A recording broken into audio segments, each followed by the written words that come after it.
Spot news can happen at any time. It can be a fire, a car crash, or anything newsworthy that happens unexpectedly.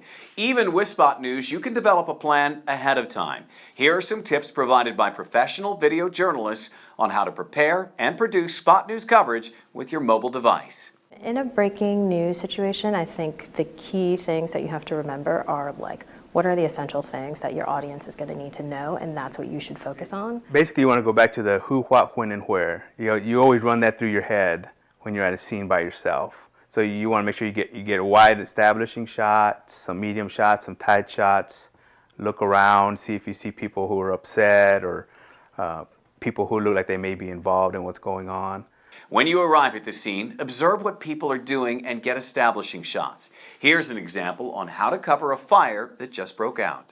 The first thing you shoot when you're going to a fire, when you get out, between the time you get out of the car and the time you get to where the firemen are spraying water, is you make a wide shot. You make the establishing shot. And then as you're walking, you make another shot, a medium shot. Then you can go in for the close-ups. You want to grab things that are letting people know at home what's going on. Flames are always the best video. It sounds really silly, but just make sure you get the video. That's the most important thing. And don't rush off to get interviews from people or something while the fire is still going.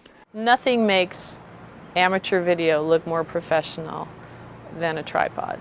People are given to zooming in, which degrades the quality of the video, but also if you're hand holding it and you zoom in, it might be something that's completely unrecognizable. You need cutaways, you need action reaction, you need things that will help you put it together in a way that's going to be meaningful and advance the story. Be aware of the authorities and see where people are.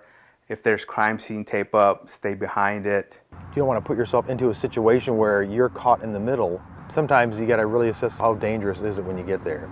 And I usually start off, shooting stuff from a distance, and then I kind of slowly move up, depending on the situation. You just got to read the situation, and after a while, you kind of figure out after a number of years and a number of times doing it, you figure out what you can do and not do.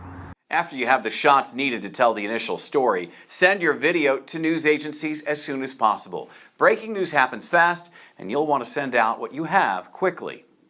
These are some tips to help you prepare for Spot News coverage. For more information on mobile video DIY and more tips on how to cover various scenarios, including natural disasters or political events, visit mobilevideodiy.com.